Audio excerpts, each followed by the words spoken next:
What a wonderful time the 80s were. It was great music, pretty questionable fashion, but for our Australian Socceroos, it was a return to winning ways. It was 40 years ago today that the Australian Socceroos lifted the Merlion Cup in Singapore, 1982. A critical time for our game. There was plenty of change going on, and we're going to get all the behind-the-scenes stories of that tournament. There's a lot about football, but there's a heap that you won't have heard, which is just incredible. This could turn into a complete circus, but we do have an all-star cast in this three-ring circus to take us through it, because it is a time in our history that we're very proud of, and we get to remember it all tonight, because it's a time that Les Schijnvlug looks back on with pride. And we are privileged to have the great man here with us today. Les, how wonderful to see you here. You were the first man to captain Australia at a World Cup qualifier, first Australian to score a goal in a World Cup qualifier, but that wasn't the end of the first. You went to many World Cups as a coach. Yes, 14. I qualified with different national teams 14 times, 3 Olympic Games, captain of Australia.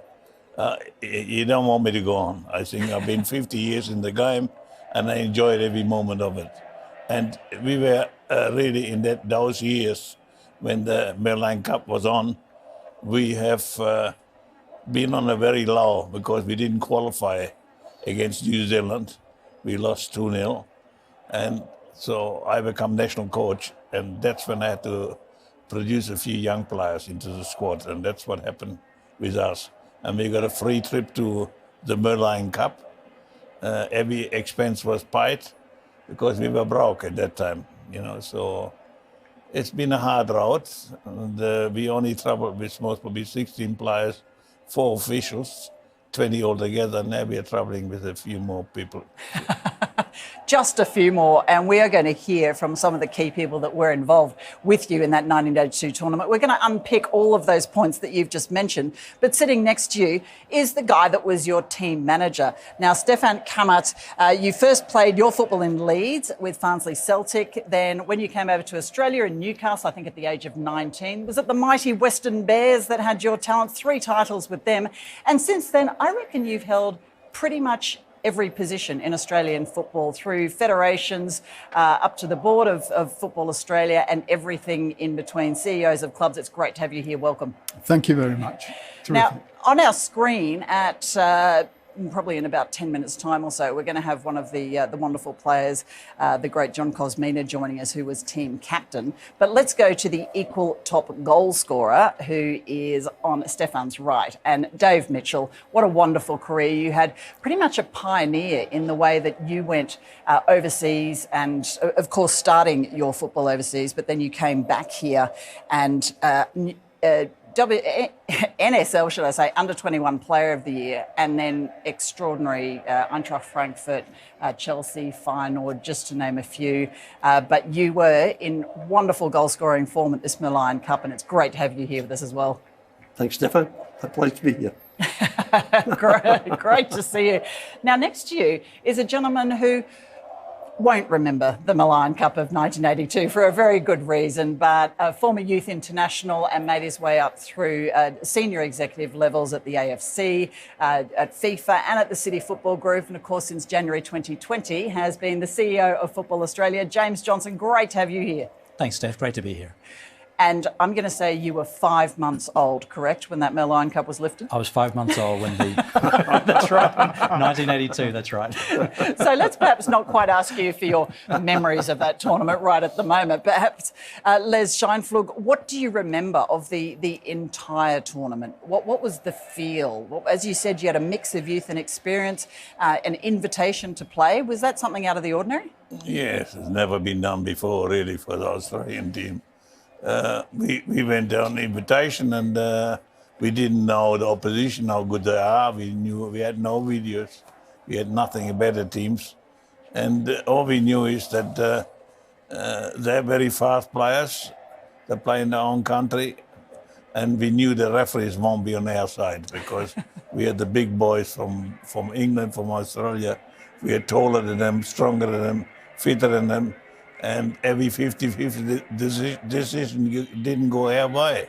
So we had to really play hard to win this tournament. And what was the professionalism of the tournament like? We watch how slick tournaments are now, and as you mentioned, there's a heap of staff and there's all sorts of arrangements in place for the players and five-star hotels. What was it like for your side? Was very well, but I mean, there's one thing I pride myself off, and the players come back from Europe and say thank you for teaching us discipline on and off the park. And the discipline was excellent with Australian teams, which I looked after. And in the Merlion Cup was the same. They did their job on and off the park. They behaved themselves well on the plane, off the plane, in the hotel, and played soccer to the best of their ability. And they were mates. They grew together as mates by being together in a hotel, five-star hotel. This was something which they were not used to. We used to travel cattle class, right? And stay in a two-star hotel, right? And this one was something special. And I loved it, and the people really liked us, the way we applauded the crowds and the way we behaved ourselves. Special. And one of your key staff members was Stefan Kamers. Stefan, you wore many hats though. Was team manager just one of your roles? Yes, I was actually the head of delegation, but because the then Australian Soccer Federation was not prepared to outlay any money for any additional staff, I also became the team manager. So I had to do all the paperwork as well. And I met Les 12 months before when I was involved with the World Youth Cup in Newcastle. But I still had to gain his confidence, so to speak, which hopefully I was successful in doing, because he's still talking to me after 40 years. But it was a terrific job, and it was a very well-run tournament by the Football Association of Singapore.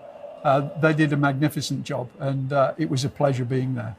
Your team captain for this tournament, gents, was the man with the flowing blonde locks, the mighty John Kosmina, who I'm delighted to say is joining us. He's back at his home in Brisbane, so hopefully we're going to be able to bring him up on the screen here. Why did you select Cosy as captain, Les? He was a national team player before under Rudi Guttendorf. He was a top goal scorer for Sydney FC, Arcoa at that time. And he deserved everything. He was one of the better strikers, you understand, and mostly number one in Australia. And this is what we call John Kosmina, larger than life. Cosy, how are you? Great to see you. Good, Steph. Hi, guys. Cosy, was the budget too tight to fly you here? Yeah, I know, it's Harry. Harry's always been a tight ass. The great Harry Michaels, who's brought us all together here for this one. Cosy, it's so good to see you. I've got to admit that when I spoke to John Kosmina about the Merlion Cup in 1982, he said his memory was a little bit vague. Tell us, what do you recall of that tournament? You know you won it, right? Not a great deal, to be honest. I saw the video that Steph sent up the other week, and that Stefan, not Steph, you're Steph. Stefan sent up the other week, and it did bring back some memories. Look, it was really tough. It was a tough tournament because the conditions were difficult, because it was, hot and sweaty, obviously. We were a fairly new sort of squad. We didn't have a lot of time to prepare. We were off the back of an NSL season just then. And so we had to get over there and get the job done. It was all new. It was new to everybody. It was the first time a lot of us had actually been together as a group. I do remember, and you may have touched on it in your intro there before, the corruption issue. And I remember we had a security guy that sticks in my mind. And the thing that sticks in my mind the most was that we'd sat down for the first meal, and he joined us all the time. And he ate the eyes out of a fish, and we found that a bit unusual at the time. But basically we had a lot of fun, and that's probably the important thing. And Cosy, you were, of course, one of the tournament's top scorers. Equal top scorer Dave Mitchell is here with us. Mitch, you had a super tournament, but am I correct in thinking that Les actually didn't play you for all the matches? Yeah, he didn't play me the first game for some reason. I've still got to pick him on. I don't know why, but Not good enough. The reason was because there was a lot of young players coming into the team, and he wanted to blend it, So, myself, Steve Blair, Peter Raskopoulos, we're getting introduced from the successful 81 World Youth Cup that we had. And the team hadn't done well. So the thing about Les' success, he knows the DNA of Australian footballers. So I think that's part of his success. And he understands that we probably aren't technically as good as a lot of the South Americans and Southeast Asians and Europeans, but we've got a lot. We're winners. We want to win. And that's what he referred to about being bigger and stronger and faster. And we were successful. And it was great to win the tournament. And it was great to be joint, top scorer, I think, with Cozzy. So it was great. Yeah, absolute super result. And of course, the Socceroos would go on to win back-to-back Merlion Cups a year later. James Johnson, as I mentioned, and I promised not to bring it up again after this, but you were still running around in short pants at this time, or perhaps even still in nappies at the time. But would you say, in reflection, that this was the precursor to what we now know as that incredible tournament, the Asian Cup? It absolutely is. And I think it was incredible foresight by our coaches, like the boss, Les Scheinflug, like our administrators, Stefan at the time, and our players. The Merlion Cup has effectively become the Asian Cup. And the Asian Cup today in 2022 is really central to Football Australia's high performance strategy, because our teams are playing against some of the best in the world, the Japans, the Koreas, the Irans, and also on the women's sides, the Japans, the Koreas, the Philippines, the Thailands. We're playing at youth level in Asia. And I think decisions like the one taken in 1982, yes, the year I was born, are some of the decisions that have led us to where we are today. And that's where our future is. So it's where our history was, and these sorts of decisions have led us to where we are today and where we're going in the future. Les, I think we've got some pictures of the team walking out at this tournament, and you can see the difference. Of course, we're back in the short shorts and the retro strips, which I absolutely love. I think that kit was amazing, with all due respect to our current sponsors. But we can see just the wonderful energy about this side, and they look like a great bunch of lads. But Mitch referred to the fact that you had the experience with the youth. Was that a time of rebuilding, do you think? Yes, like I said before, we lost against New Zealand with the senior team for the World Cup. And I had to build the team, which I believed I had time for 2 years to build a new team completely. And I thought by having just a certain amount of talent, new talent in there, was the best way to go. So the rest were all experienced first-grade players and national team players. And when they played, like Cozzy said, the heat, thinking about it there, heat was like Bangkok just about, you understand, when it's really hot. And you have to be very careful when you train in the morning or what time in the afternoon, because you had no strength left after. But no, it was a tournament which we knew the players can do certain jobs.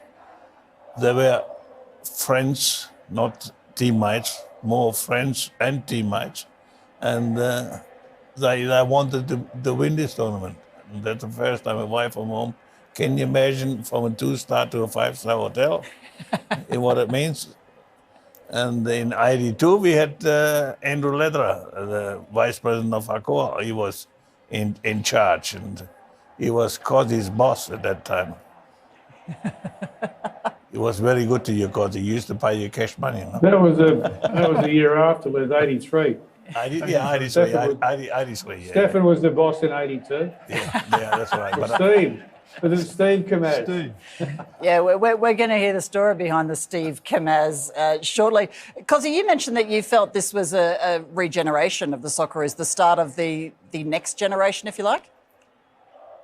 Yeah, look, you put young players, George Christopoulos went. I mean, Georgie, for me, was a great player that probably never had the football career in this country that he deserved. But I think he got wrapped up in business and things like that as well. But there were a lot of good players that came through that system. I mean, we saw, Mitch was obviously starting out. I think you were at Sydney City at that stage, Mitch, and you were about to embark overseas, weren't you? Yeah, that's right. Yeah, You I overseas started journey? at Adelaide City, and then I moved over to Sydney City. Yeah, because I wanted to play with Cozzy. Yeah. See? So a lot of younger guys were coming through. It was experimental. I mean, I was involved for a short spell with that failed '82 campaign for the World Cup when we were there, Les, at the SCG that day. We got knocked out by the Kiwis.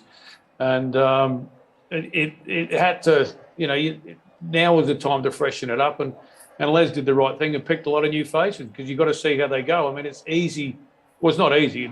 It's okay to be a good club player, but playing in a national team is a completely different kettle of fish. And it requires a different mindset and mentality, and you've got to get that sorted out.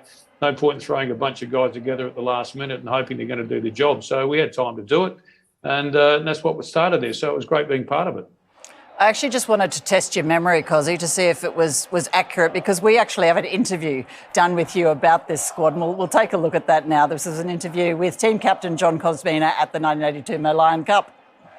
Team captain John Kosmina looks at it from a different viewpoint. As far as our chances for the World Cup are concerned, I don't think there's much of a relationship, but as far as building a team for the next World Cup is concerned, I think it's got a great deal of reference. We're trying to get a squad together now that will last for the next 4 years, build a good basis for a team, and to win this cup would be a good start. It'd restore a little bit of prestige to Australian soccer, which was sort of slightly demoralised after our exit from the last World Cup. Gents, he hasn't changed a bit, right? You look at that fabulous lush head of hair, he still looks the goods. Mitch, what did you make of... It's a week. A few more creases that weren't in that picture. And I'm loving the 80s perm on your interviewer as well, Cozzy. Mitch, you were the ones that came in. Still got it. You were one of the ones heading overseas, a bit of a pioneer at the time in that field. Yeah, look, I mean, growing up in Adelaide, we were immigrants, come over when I was 6 years old, but loved the game and played in Adelaide. And then I moved to Sydney City to play with the best club in Australia at the time. They were winning trophies, and my end goal was to be overseas and play, So playing for the national team, thanks to Les and the Australian youth team, where we played against the world's best, and we defeated them, defeating Argentina. So it was my goal to end up overseas, and lucky enough, I went to Glasgow Rangers to start with in 1982-83, and from there headed to Germany, then into Holland, and it was difficult those days to come back and play for Australia because there wasn't, as you mentioned, FIFA dates. It was very difficult. So to combine that, playing with the club and national team. Yeah, Jojo, we talked about this squad, and they had their challenges being brought together, and of course they had different constraints, particularly financial. But going with 4 staff, how good would that be now? That's so cheap. It would be great on the budget. But that's certainly not the case in 2022, Steph. 100% isn't. But it couldn't be. That wouldn't work. Stefan, we've also got some interviews from you, and this one is you as a team manager actually talking about what you think the game in Australia needs. Let's have a listen. Team manager Steve Kamars. The facilities here are first class. I mean, the National Stadium is one of the most magnificent stadiums I've ever seen. And even the training facilities that we have here are very good indeed. I mean, this stadium here would rank as being one of the better ones in Australia. Steve, can I ask, was that an ossification? Like, could Australians just not wrap their head around Stefan? My father's name was Stefan. I was Stefan. So when Mum decided she was going to chastise one of us, I became Steve. My father became Stefan. So there was no confusion about who was copying it at the time, right? When I came to Australia, Steve stayed with me for many, many years. And I have to say that when I joined the National Soccer League in 1982, I decided that I should leave Steve because there were certain prejudices against the sport and the multicultural side of the sport. And so I still was known as Steve, but when I left football in the mid-90s for a while, Stefan came to be introduced. Now, my mail says that you were called Big Steve. When I was playing for Western, the local newspaper, the Cessnock Eagle, referred to me as Big Steve, yes. Nice one. Look at you now. Harsh, Les. You spoke about the need for stadiums, for sponsorship, for funding for the game. How much do you think's changed? We're still talking about all of that. We are to some degree. There's no doubt that there's more money that is coming into the game now through sponsorship. And the current administration under James are doing a terrific job with what they're able to generate. we still need more. But as it was in those days, the amount of publicity that we were generating through mainstream media was not particularly at a high level. And you needed that to be able to generate the sponsorship. So it was like a dog chasing its tail. And that still happens to some degree now, because we're still seen, if you like, as a poor cousins of AFL and rugby league. But it would be fantastic if the media could really understand what they could achieve with this game if they really got behind it. And so in some respects it hasn't changed, but it is in a much better position now than it was in those days. James, do you get deja vu watching that interview with Steve? Yeah, look, I think Steph and Steve articulated it well. I think where we are today is we've gone through a process over the past couple of years where we've tried to really bring together what I think are the two strongest aspects of the sport, the national team brands on one side, both men and women now, and also our community. And I think when we put the national teams in our community as the front shop window of the sport, that's where we're going to see the mainstream success, as Stefan talked about. And also that's where more revenue is going to come into the sport. Because the reality is, while we might not be able to compete today, week in, week out with club football, we can when it comes to two national teams, not just one, and also the big community that we have. That's where the strength of our sport is. And that's where I see the commercialisation of our sport in the coming years coming from. And it's interesting, isn't it, when we look at the transition through, because you're sitting next to, well, virtually next to one of them, but three gents who came through playing and have gone on to coaching. And of course, Stefan, who's gone all through the sports governance levels as well in our game. Mitch, you went from player all the way through to the top of the game, both here and overseas. And you also have that experience that Cozzy has had in coaching in the current modern day A-League. What have you seen change? Yeah, well, it's a big question, right? So, yeah, look, the game has got more media. Back in the days when Foxtel was doing it, it was really well, but Paramount's not gone so well, to be truthful. So we just got to get out there and play and be competitive. And obviously with the national team qualifying for the World Cup, that's going to give us more exposure in the world football and get more people watching it. And the more that happens every year, unfortunately, in Cozzy's in my era, it didn't happen so much. So we just fell short all the time of qualifying for the World Cup because it made it so difficult for us. But when we do that qualify, and we get the big sponsors want to come in and be part of that World Cup. The World Cup, the Women's World Cup's held here next year, which is a fantastic job of FFA getting, with James getting it over the line and being held here in New Zealand.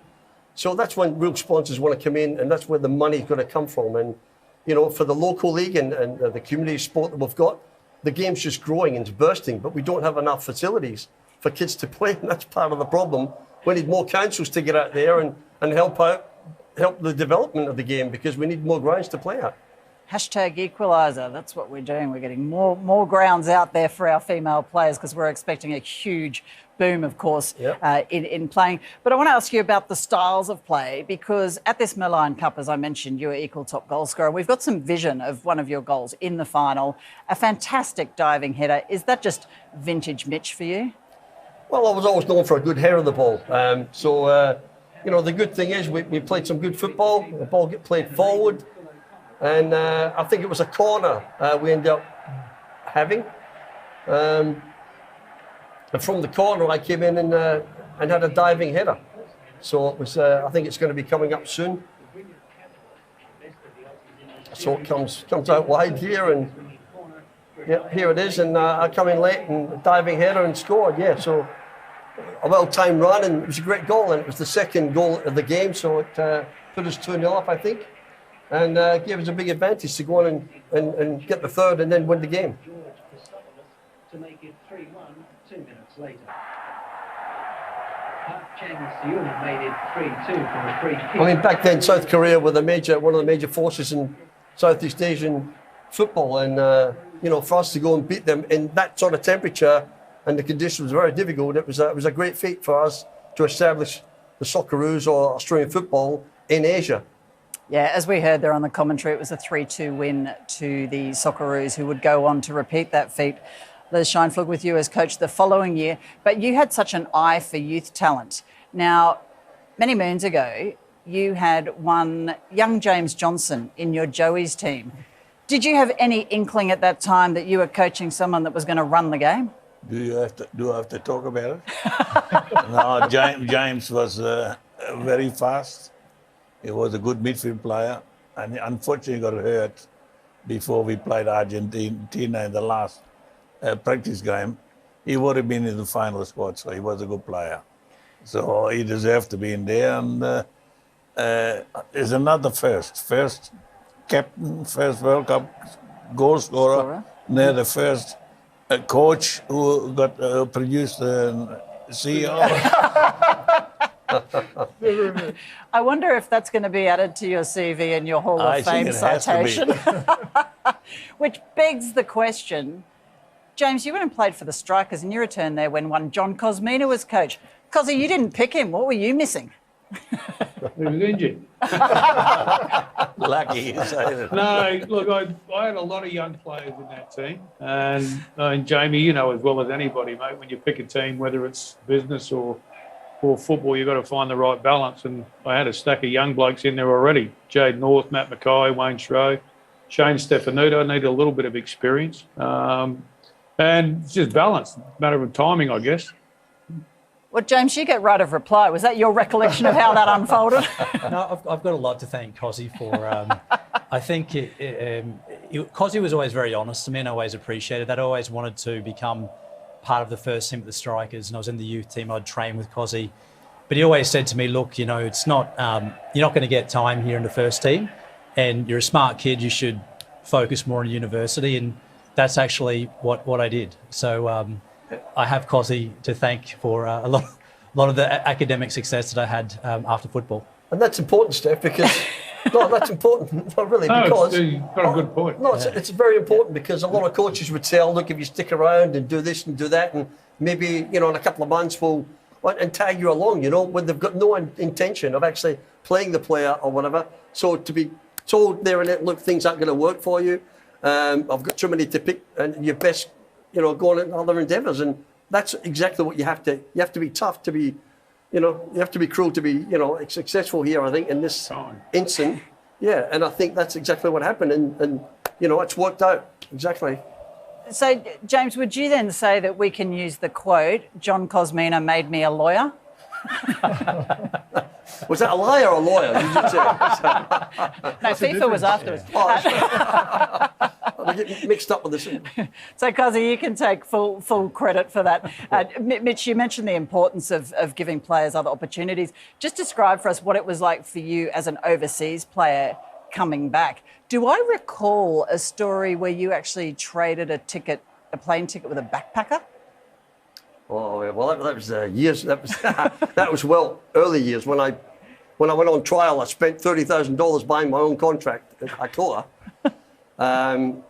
to go back because I did a deal with Frank Lawyer that if we win the championship, I could buy my transfer fee back because he paid $35 for me from Adelaide, and he said yeah fine. So I paid him $30,000 and I went on as a free player to Rangers so that the club couldn't ask for $100,000 when I was there. And I had no money left, so I went and got a pommy that was over here and I got it back. You could never do it these days, but it was like, a backpacker's ticket back to, and they gave me his passport. He came to the airport, he put the bags on the scales and through baggage, put his passport on there, and I got the ticket and then went through immigration. And then I sent his passport back to him when I got back to Glasgow. So I was look, it's unbelievable. It's an unbelievable story, but yeah, you never get away with it these days. You can still be arrested for that. But Mitch, AFP will be out the front, Mitch, when you finish. That was 35 years ago, so it's like... Because he's actually texting them off screen. You can rely on that. Tell us, though, about the travelling back when there were no FIFA windows, because now, of course, we have these windows which allow our players to travel. And we talk about how under stress they are because they fly in, they play a few games, and it's all it's quite compacted, and we're asking a lot of them physically. What was your experience with coming back when there were no windows? Well, it was a different era then, obviously, and now they have FIFA dates, right? So it's a little bit easier for the players to come back and they fly business class. So back in my day, or our day, I guess the FFA didn't have money, so the flight would be economy, and you've got to squeeze it in between games, and that. And when you're signing with clubs, they said, well, hang on a minute, you're a national team player, so are you going to go back and play for Australia?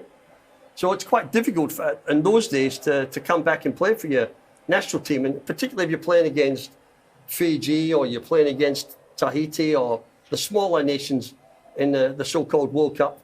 And, you're playing against Bayern Munich, or you're playing against PSV Eindhoven, or you're playing against Celtic, or you're playing against Tottenham. It was very difficult for you to go and leave those games and come back and play. So thankfully, and that all started happening once South Americans started to come to Europe because they had to go back and play in their World Cup games.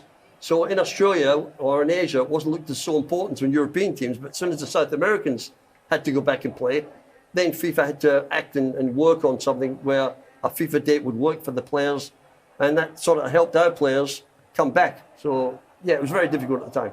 So, Les, when you bring a player back from overseas for one of these windows against a nation that you are probably going to have a cricket score against, are you obliged then to make sure that they play? I wouldn't bring him back against a team like that. But you would have brought me back, Les, surely. yeah, Come but on. not against Samoa or Fiji or something like that. I think it has to be worthwhile if you play in a World Cup qualifier, right? And let's go back to the other aspect. Australian youth football was that highly done. We had institutes in Canberra, institute in Queensland, institute in WI, New South Wales, and we produced young players. We stopped doing that. And now we have to start doing it again because coaches from all over the world come to see what we were doing to have the ranking of 5 and 7 in FIFA at one stage. And I think this is the big minus we have got in the moment. We cannot have academies only with Sydney FC and those I-League clubs. And it must be run by the FFI again, you understand? And put coaches in there who were ex-players, not school teachers. That's the biggest problem we got in Australian football. School teachers, they're good on the whiteboard, good on the computer, but can they play? Let me look on the ground. No. So this is a problem we have got in the moment still. But now for the first time we got one under-17 coach who played for Australia in Portugal. Right? He's under-17 coach. We got young players like what's his name in Brisbane, the striker. He was at the game in Brisbane. Anyhow, he was a striker, played in the institute. And what's his name, Jade Norse. So all people involved in the game now, you see. We need people like that to help the youngsters. And because we're paying them $20,000 a year, can they live from that? We have to, youth coaches have to be the top paid coaches in the moment, right? Until we are ready to go on with the job again. I'm going to let one Tom Samani know what you said about school teachers, because I'm sure he'll be very keen Tommy to... used to play under me in Marconi, so... Well, he's unique because he's a bit of both, right? So He's got a foot in both camps, so he can't lose. And he's a Scot, so there's bias as well. How many more school teachers you got to play I-League? You mentioned a few. Okay, fair enough. John Cosmino, were you a school teacher? No, I actually was going to be, but I packed it in. I didn't finish yet, Jamie. I should have taken a leaf out of my own book. No, look, Les has got a point, but just thinking of school teachers, Steve O'Connor was a school teacher, Les. He was one of your favourites, Mitch. Yeah. There's an example. Who else was a school teacher? I know Peter Fidenick went on to become a lawyer, quite successful as a lawyer, and he had a good national team career as well for a short while. Great NSL career. I'm talking about coaches. So I think life back then was a lot more simple. You could go to university and play football and get away with it because the game wasn't professional. Now it's a little bit different. There's a lot of things to be considered. It's easy to say, yeah, we've got a million, whatever it is, Jamie, kids playing the game, but does that actually translate into the dollars and cents? How many, and I work a lot with kids, lot of kids that play the game now won't be playing it in 5 years, and they won't translate into supporters either. The biggest problem we got with our game is it's actually easy to play, and it's a great sport for kids to be able to join in. But whether they stick with it or not, it's a different kettle of fish. Producing players at the top end to get them, spitting them out like we used to in the old days, we don't get to Europe as quickly as we used to, or as easily, because whether that be Britain or mainland Europe, because the game's opened up. Mitch, you mentioned the South Americans, you've got Africans in there as well. With the EU, it changed a whole lot of things as well, and a lot of players started to move around. So it became increasingly difficult for Aussies to get a look at. And you even look at how quickly it's changed since our golden generation left the AIS in the mid-90s or the early 2000s, and then went to Europe and had reasonable careers. Now it's a lot different. How many players we got in the EPL now? Yeah, no, how many players we got in Serie A? Yep. La Liga, it's, we could count, you needed both hands to count the players in those competitions. Now you can do it in one hand. Well, you're talking about the Premier League. There's not many English players playing in the Premier League either, There's also, that's a reality when you look at it, and that's a problem for the English national team. I think we have to stay positive.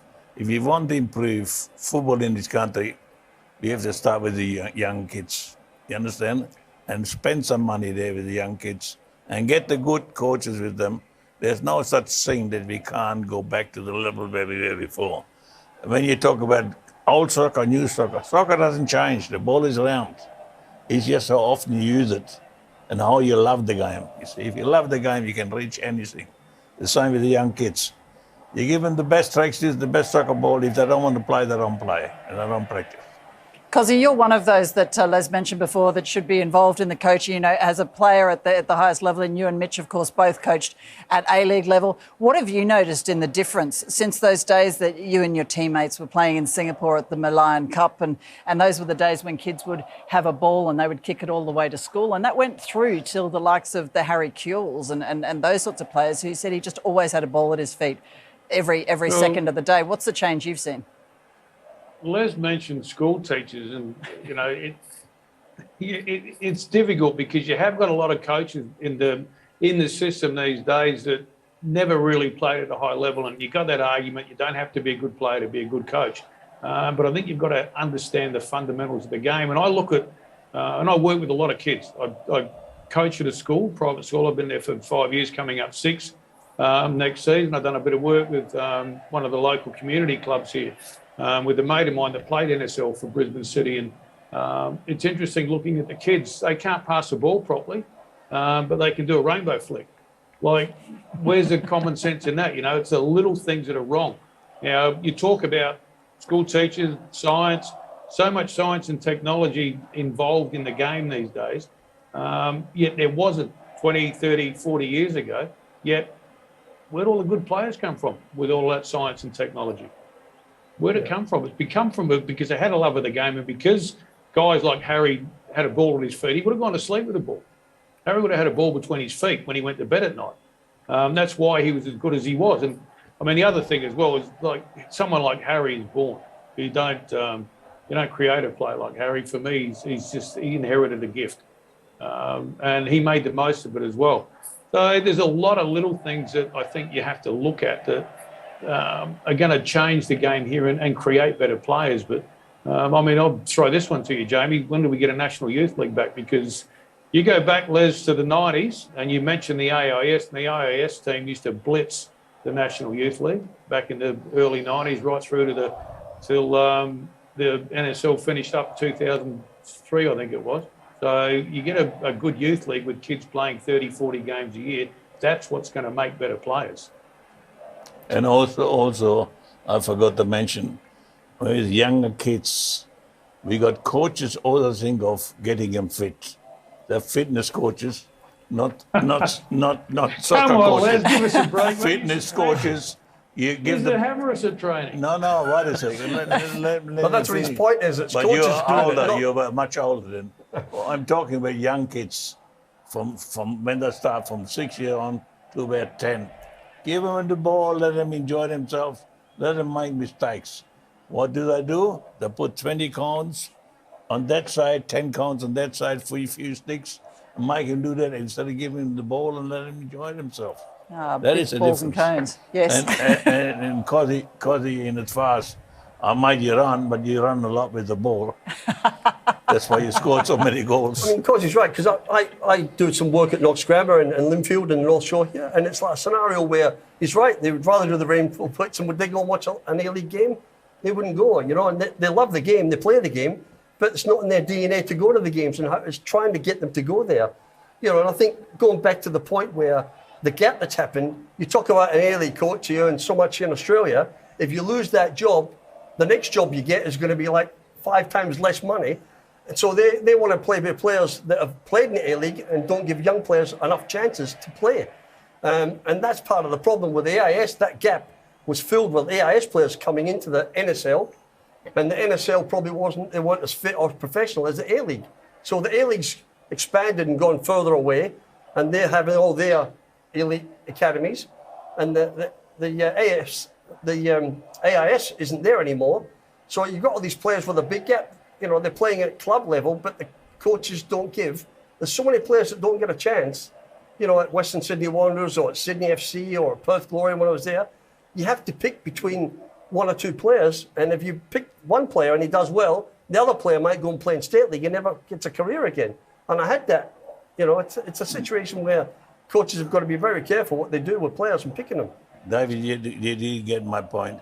What I'm trying to say, from 6 years till about 10, don't give them the counts, don't give them the sticks, let them play with the ball. Of course, no, sure. And the more they play Don't with the coach ball, them. the more they enjoy coming to the game. Absolutely, and no, I agree training, with that, right? totally, yeah. But you see so many school teachers, I got a book, count here, 20 counts there, 3 sticks there, and that's what happened. But that's where self-taught sometimes. Let people have the self-taught, let them play, let them have the freedom. But then there comes a point when you need a bit of structure, you know, and that might be from 12 onwards or whatever. Yes, But initially, let them play with the ball, you know, and let them express themselves. And that's the thing, expressing themselves. So, James, you've seen both sides of this conundrum. You grew up in the era where there was an AIS. And I don't know, who was your idol in the Australian team growing up?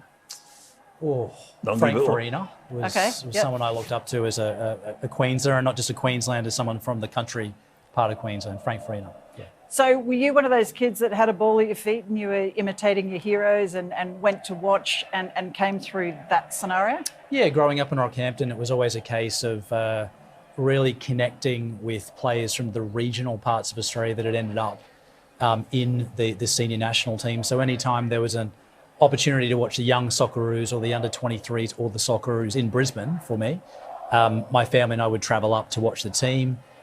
We would travel down to Brisbane to watch Brisbane United play in the NSL, and then later the Brisbane Strikers. So I think it was extremely important to have these sorts of mentors and people that you could aspire to being, particularly growing up in the regional part of Queensland. So to Cozzy's point about a national youth league and about the AIS, and you have worked all over the world with City Football Group, Asian Football Confederation, and of course your role at FIFA. Yeah. So you've seen a lot of programs. What can we do better? Yeah, look, I think it's a package of measures. I don't think there's any one thing that's going to solve player development. I think the first thing for me is we need to resource our youth national team programs better than we ever have. This year, the FY23 budget for Football Australia will invest more in youth national team programs for men and women than we ever have in the history of the sport. So that's something we can do now as a consequence of bringing revenues into the sport. We have to invest. And that investment means that we can have more national team youth camps. It also allows us to appoint a suite of coaches. So for the first time in many, many years, we have Arnie as our Socceroos coach. We have Tony Vidmar as an under-23 coach, which is separate from the Socceroos. We have Trevor Morgan, who's the under-20s coach, and we have Brad Maloney, another former Socceroo, who's the entry point to our national team programs with the under-17s. And we have the same on our women's sides as well. So resourcing our national teams appropriately is important. We've appointed a chief football officer in the past 6 months. Ernie Merrick has come on board, and we're asking him to look at competition structures, as Cozzy mentioned, around national youth teams and also national youth championships, and also the coaching side of the game as well, because we need to also teach coaches as well as players to be as efficient as we can when it comes to player development. And then we've got competition structures and transfer systems. And this is part of a strategy that we're implementing at the moment. We're halfway through the implementation of a transfer system. And one of the core reasons we do it is because ultimately we want to incentivize clubs to develop players. And as the boss mentioned, we have to go beyond just the 11 Australian A-League clubs to develop players, because the reality is we're competing against the Japans and the Koreas that have 20, 30, 40, 50 clubs that are developing players, and we need to do that. And then there's a second tier that we're talking about. We're in the process of bringing this to life. We'll put out an EOI, expression of interest, for clubs that are interested in participating in this competition very soon, and it will have a very big focus on youth development, so that players who may not be ready to play in the A-League have a place to play, and that would be for many younger players, so they get more match minutes at critical ages of development. As in replacing an official National Youth League? I wouldn't say it would replace. The National Youth League sits with the APL and the A-League. That's something we've agreed with the league, but we need to, as a governing body, we need to do other things in addition to the NYL, and a second-tier transfer system, the appointment of a full suite of coaches, a chief football officer, and a big investment in youth development programs are decisions we're taking today that hopefully we'll see the benefit of, not tomorrow, but in 5 to 10 years' time. Stefan, Big Steve Kammertz, you still with us? Now, I've let you slide under the radar thus far. Your thoughts on this, because you've seen that too, from playing through to the governance level. Yes, look, I think when the National Soccer League ceased and the new A-League commenced, we had a situation where there was no National Youth League, as we've said, and the focus was just on one team at the senior level nationally. So, what existed before was no longer there. The Institute of Sport was no longer there. A lot of the state institutes were no longer there. So the players that came through that system weren't coming through anymore. And there was limited opportunities for them to play at the top level in the A-League. So there's a combination of those reasons as to why, we don't have a golden generation coming through at the moment. However, with the introduction of the A-League academies, James's second division, then we're starting to, and I hope that something happens with the National Youth League as well, under the A-Leagues, because we need these kids to have an opportunity for the best to play against the best, so that they can come through the system and we get back to producing another golden generation. So I think it's just starting now, yeah. Go, Cozzy. I think, and I've had a number of discussions about this. I think it's not a waste of time, but I really don't know if A-League clubs should actually have academies with 12 and 13 or 13s and 14s and 15s, or maybe even 16s. I think it stretches clubs' resources. I think there's enough quality within the local NPL to develop kids. And then the A-League clubs can start to look at a broader range of kids, because I've seen so many kids come through academy systems, whether it be Adelaide United when I was there, or, obviously I coach in the NPL here in Brisbane, and I've got an association with the Brisbane Roar, and look at what they do. And there's more kids, the kids come out of the system and they go nowhere. They go into NPL and a lot of them end up losing interest in the game.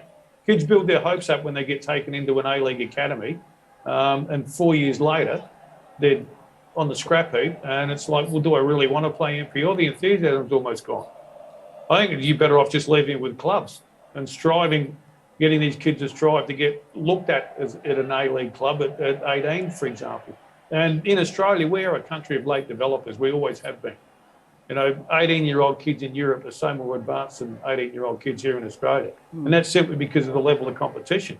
In Europe, you're a 16, 17-year-old, and there's another 100 kids you've got to compete against to get a look in. Here in Australia, you get into an academy, you play, that's it. And there might be better kids outside, and I'll be honest with you, I've seen better kids outside of A-League academies, yet they don't get a look in for whatever reason. And that gets back to the coaching structure. Sometimes it's easier just to stick with what you're comfortable with. And I've seen that happen a lot. And I've said years ago, actually, when I was coaching back in the NSL, you get into an academy, it's harder getting in than it is getting out. Or harder getting out, than it is getting in. Once you get in, it becomes a comfort zone and you just tend to move through it. And it shouldn't be like that.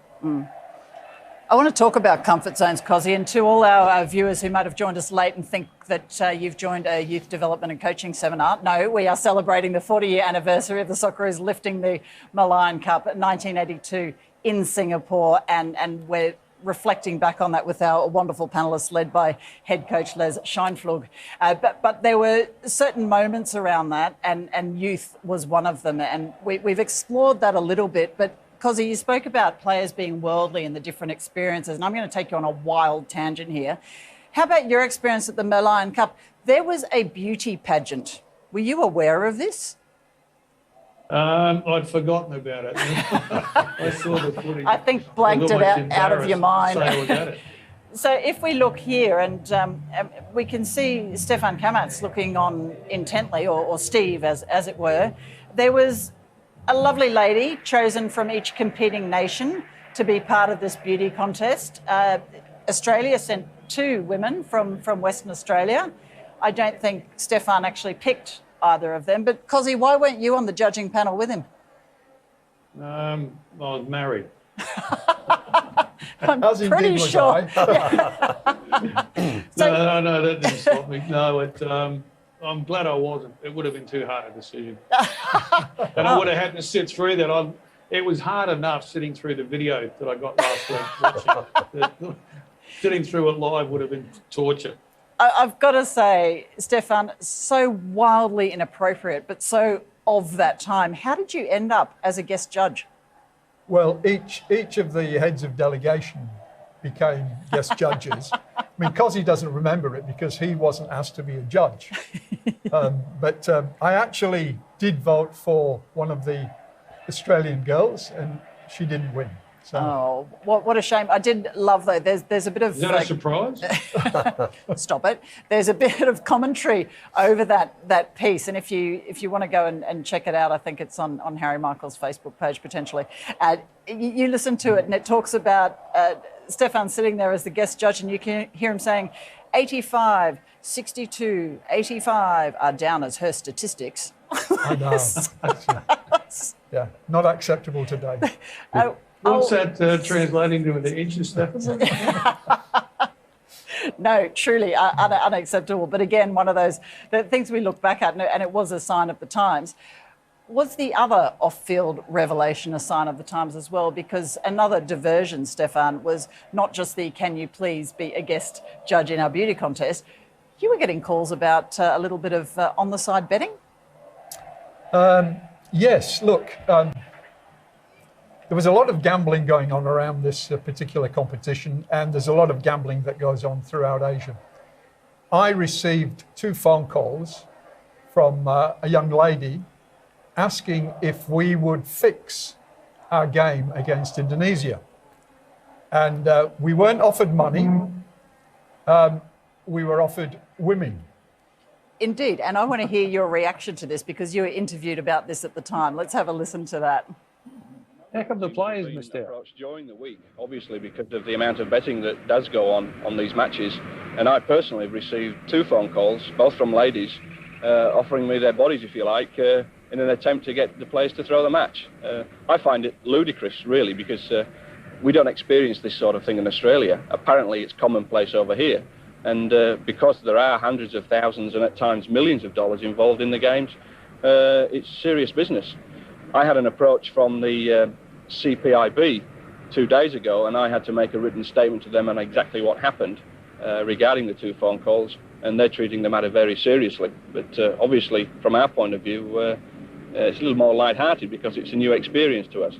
But I'm quite sure that any approaches that are made to the boys will just be laughed off. They're here to do a job, and we intend to make sure that that's accomplished. So, Mitch, did he ever tell you that... Is it true that they knocked you back? That's the reason it didn't go ahead? Well, no, of course, that was the problem. They didn't tell the players the brief, and I ended up scoring 2 goals there against Indonesia. Look, it was interesting.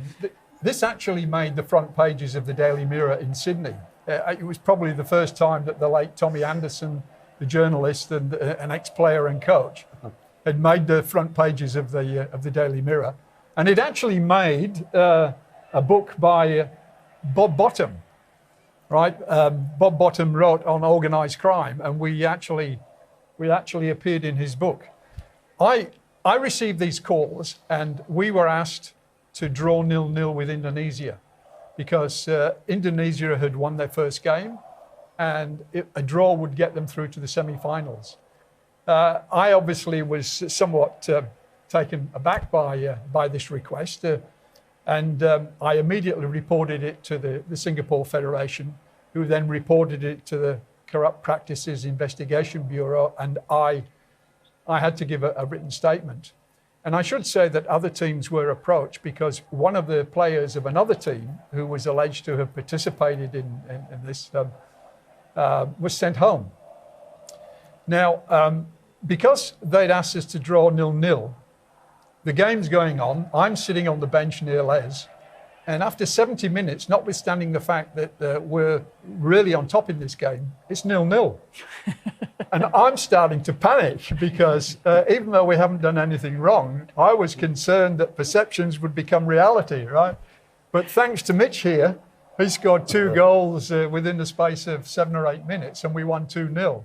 So I was relieved, right? The next morning, our physiotherapist, Charlie Jurisic, who was a terrific physiotherapist, unfortunately he's no longer with us, he was also a comedian. And he said to me over breakfast, Steve, as it was then, Steve, there was a fellow looking for you last night. We couldn't find you. Where were you? And I said, I was in my room all night. Why didn't you ring me? He said, no, we couldn't find you. This fellow wanted you. And I said, well, why does he want me? And he said, well, he had a busload of women there for you. Right?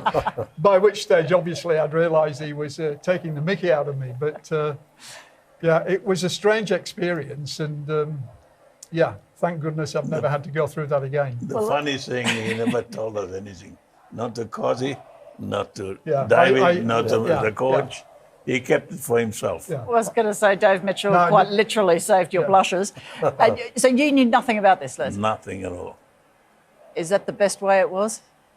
It's the best way because they put extra pressure on you for if something goes wrong, like you said, 0-0 by accident. And they had bookmakers all over Singapore, Malaysia, and they were detected even in England at some stage. They're bookmakers. They were betting on games till they got detected. Yeah. Even the goalkeeper from England, Grobela, from Africa, you remember he was involved? So, I can see the No, sweat we knew breaking about out it. on James Johnson's brow. Please never have to I do knew that. about it. It didn't come from me because Les wouldn't No, allow it me. didn't. We He wouldn't heard allow about me. it. He wouldn't allow We me had to a talk to the security guy. I players. can't That's remember right. his name now, but we had a security guy that Yes. worked with us, and because I got tapped up in the foyer Yes, yes. of the hotel, and he was around, so we just spoke to him about it. We just laughed it off because it was never going to happen anyway, not from our perspective. Yes. Yeah. Yeah. You mentioned one of your cast and crew that's passed away. There's actually 5 from that group that travelled that are no longer with us. Charlie, unfortunately, Roger Musgrove.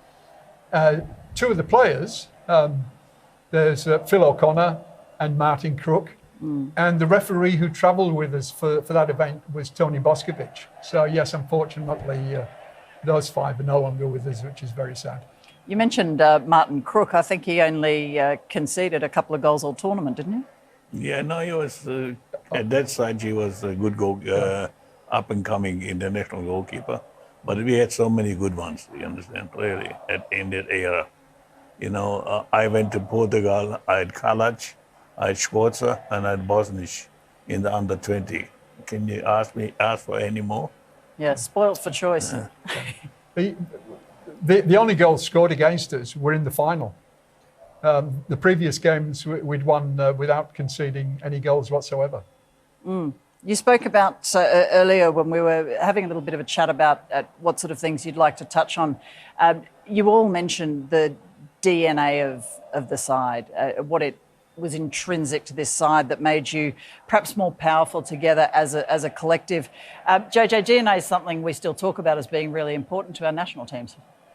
Yeah, it is. And when you're competing against the best in the world, every percent makes a difference. And I think we saw that this year with the Socceroos when they faced off against the UAE and then Peru. I know a lot of the discussions that Graham had, that Timmy had when he came into camp, was all around the DNA of the team and how Australia plays at its best when they're the underdogs and they've got their backs to the wall. And I think we've seen time and time again throughout our history, even up to just a few months ago, that's what makes the Socceroos, and that's also what makes the Matildas in 2022.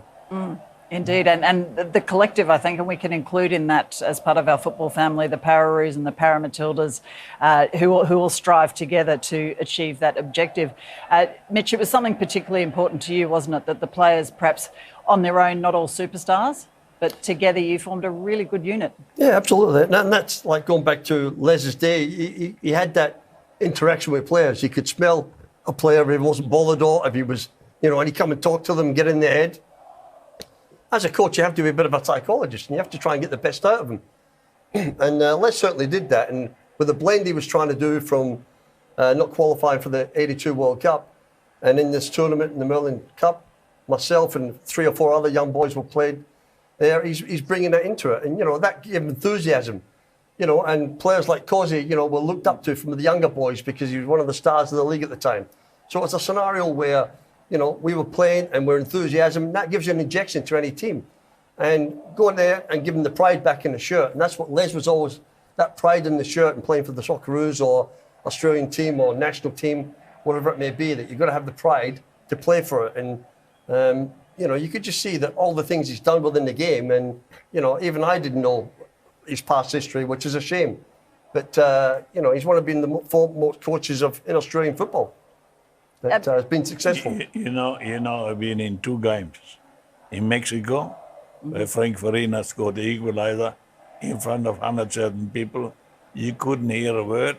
You couldn't give instructions.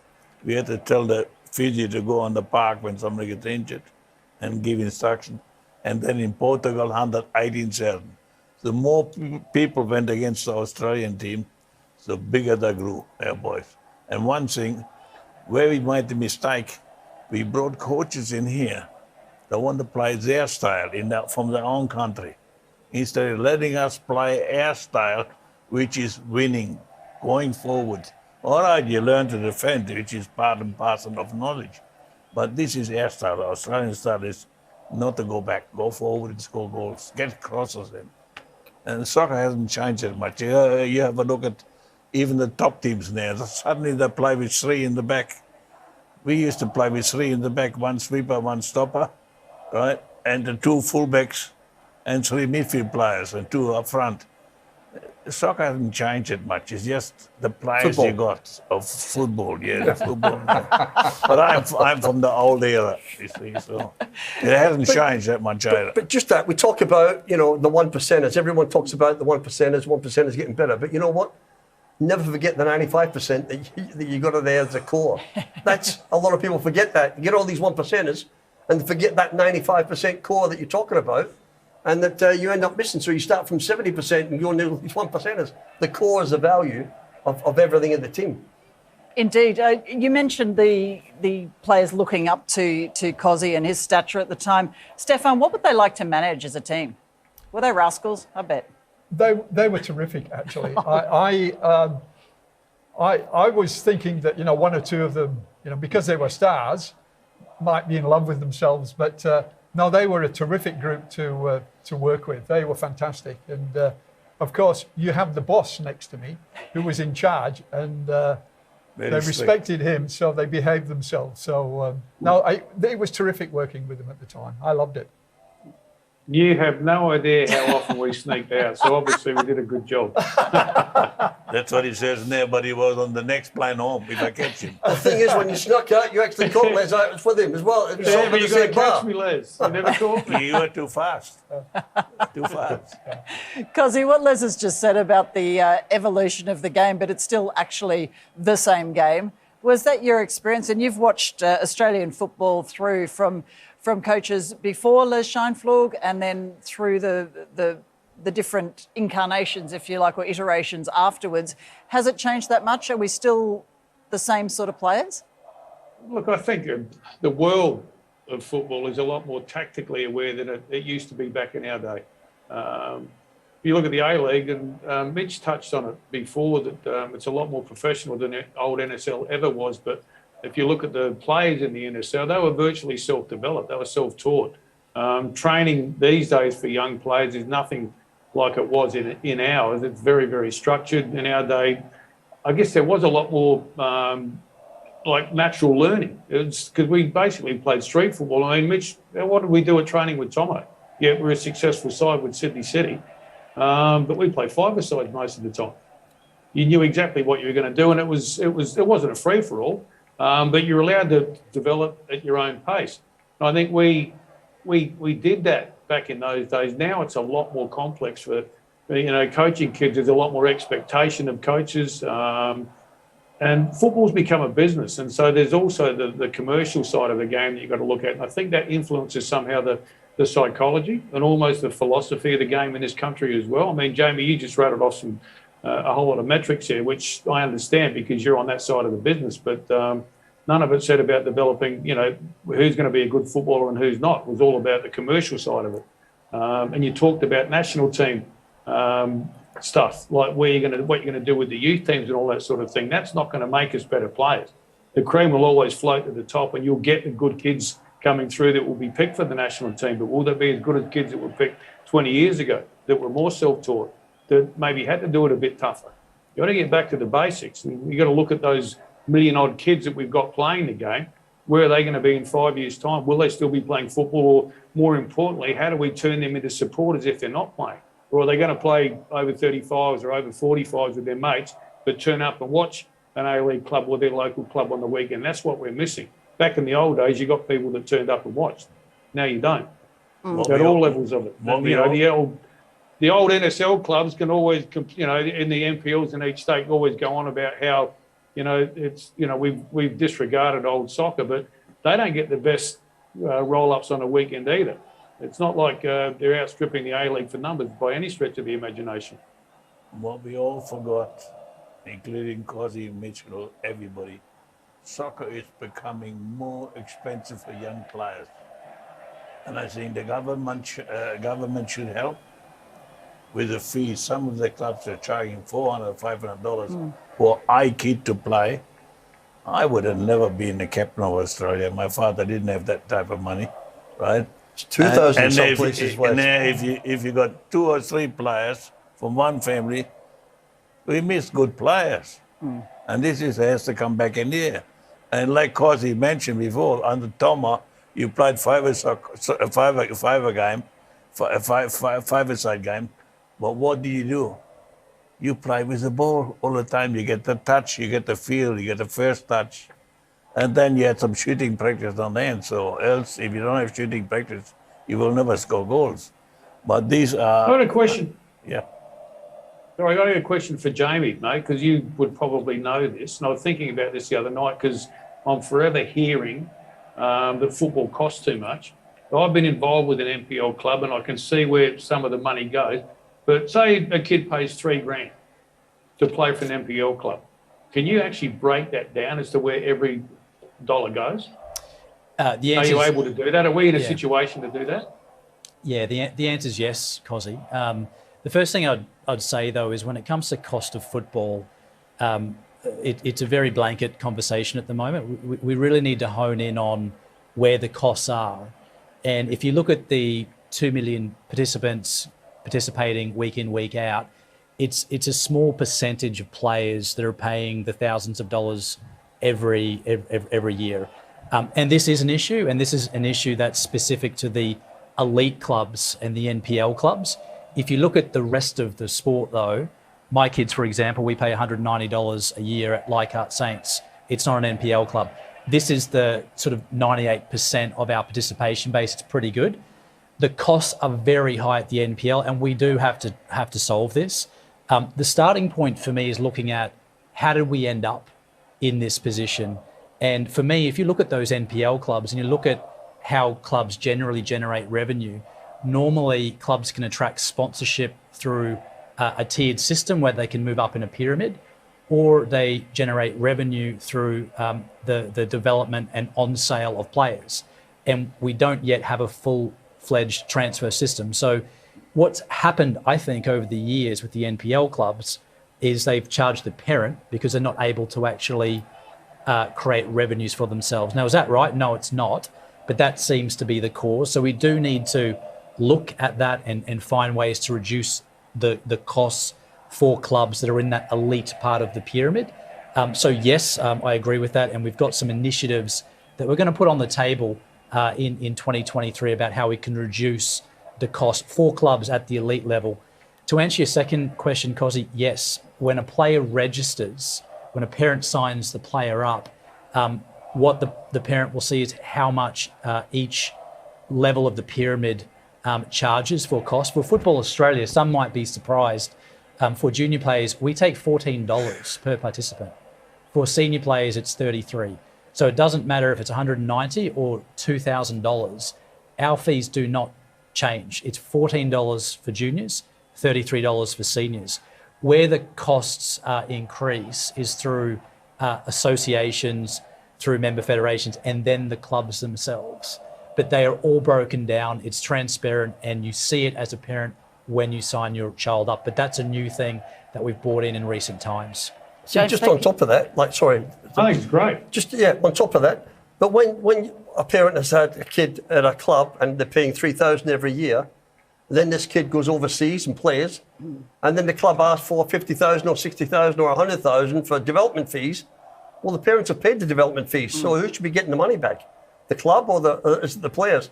And I know the clubs give the vehicle for that to go through, but there's must be somewhere. And that, like myself, I had to pay $30,000 to become a free player. Otherwise, they can ask $100,000 and stop your career going overseas. Gents, I think there's a whole nother program we could probably do on the cost of playing, youth development and coaching structures, and we'll perhaps have to get you all back for this, gentlemen. But tonight, as we starting to run to the close of our hour, I just want to quickly reflect on how important it is to touch on our history, have these discussions, because we're learning from what we've seen in the past to create a better game in the future, and it's been very important. Les, you've seen so much in this great game, and we've had some reminders tonight. We've got another picture here of you. You're with one of the cameramen. I think it was against Argentina, that picture.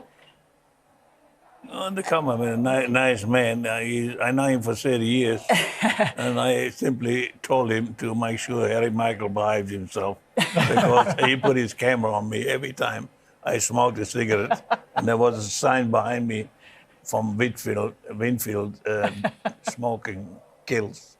Right, so he did it on purpose. I told him a few Greek words. But so many moments, so many memories. How lovely is it to be able to relive some of them with your colleagues? It's great. Soccer is a great game. So long as football. Let me do my way, because you call me old soccer. Right? I believe that so long as we believe more in the coaching staff we got in their country, and we give them a chance to coach this club, don't bring so many imports in there. If you want to send your good young coaches overseas to work 1 month with the top club, Manchester City or Barcelona or Madrid, do that.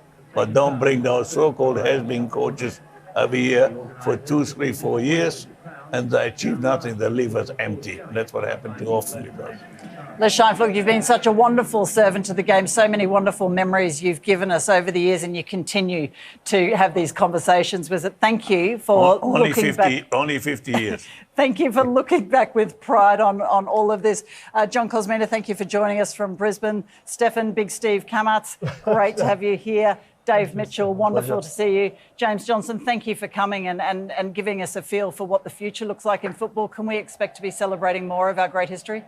Absolutely, we can, Steph. And I think if we're in the football industry, if you're in other sports, if you're in politics or business, history is important. There's a lot of lessons that we can learn from our history, and specifically for our code, we have a magnificent history. And certainly with this new administration, history will be respected. It'll be respected more than it has in recent times, because history has got us to where we are, and history is part of our future. So history is part of Australian football and Football Australia going forward. Wonderful to hear, and it's been so fabulous to hear everyone's thoughts tonight as we relive that wonderful victory of the Socceroos in Singapore in 1982, winning the first Merlion Cup. Just one of many special moments in our very rich tapestry of the game here in this country. Thank all of you for joining us. It's been great to have your company, and hopefully we'll see you again very soon. Good night.